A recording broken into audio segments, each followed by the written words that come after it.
ইরশাদে মুবারাকা করছেন, নিশ্চয় যারা আল্লাহ এবং রসুলকে কষ্ট দেয়, কি দেয়?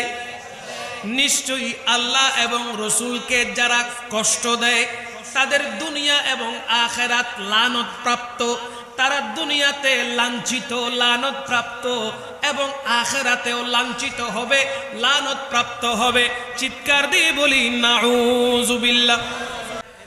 আল্লাহকে কারা কষ্ট দেয়? আল্লাহর হাবিবকে কারা কষ্ট দেয়? আমার নবী দো জাহানের কামলিওয়ালা বাদশাহ নবী দুনিয়াতে এসেছেন।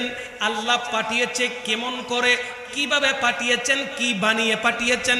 কোরআনের দিকে তাকালে আমার আল্লাহ বলেন বিসমিল্লাহির রহমানির রহিম,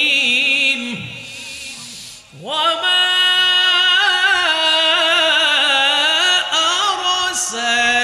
আরসালনাকা ইল্লা রাহমাতাল লিল আলামিন।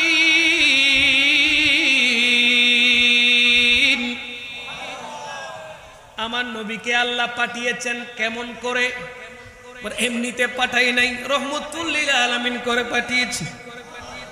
वमा अरसलनाका, अल्लाह ने भेजा है, इल्ला ऐसा वैसा नहीं, रहमतुल लिल आलमीन बनकर बनाकर दुनिया में अल्लाह पाक भेजा है। सुबहान।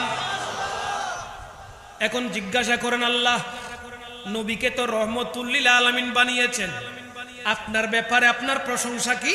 কুরআনুল কারীমের সূরা ফাতিহার মধ্যে শুরুতে আছে বিসমিল্লাহির রহমানির রহিম, আলহামদুলিল্লাহি রাব্বিল আলামিন।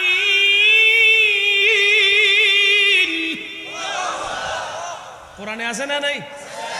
আলহামদুলিল্লাহি রাব্বিল, সমস্ত প্রশংসা কার?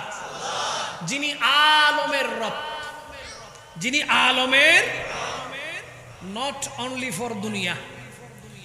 এখানে আলম বলতে শুধু দুনিয়া বুঝাই নাই, আলম বলতে গোটা কায়নাতকে আল্লাহ বুঝিয়েছেন।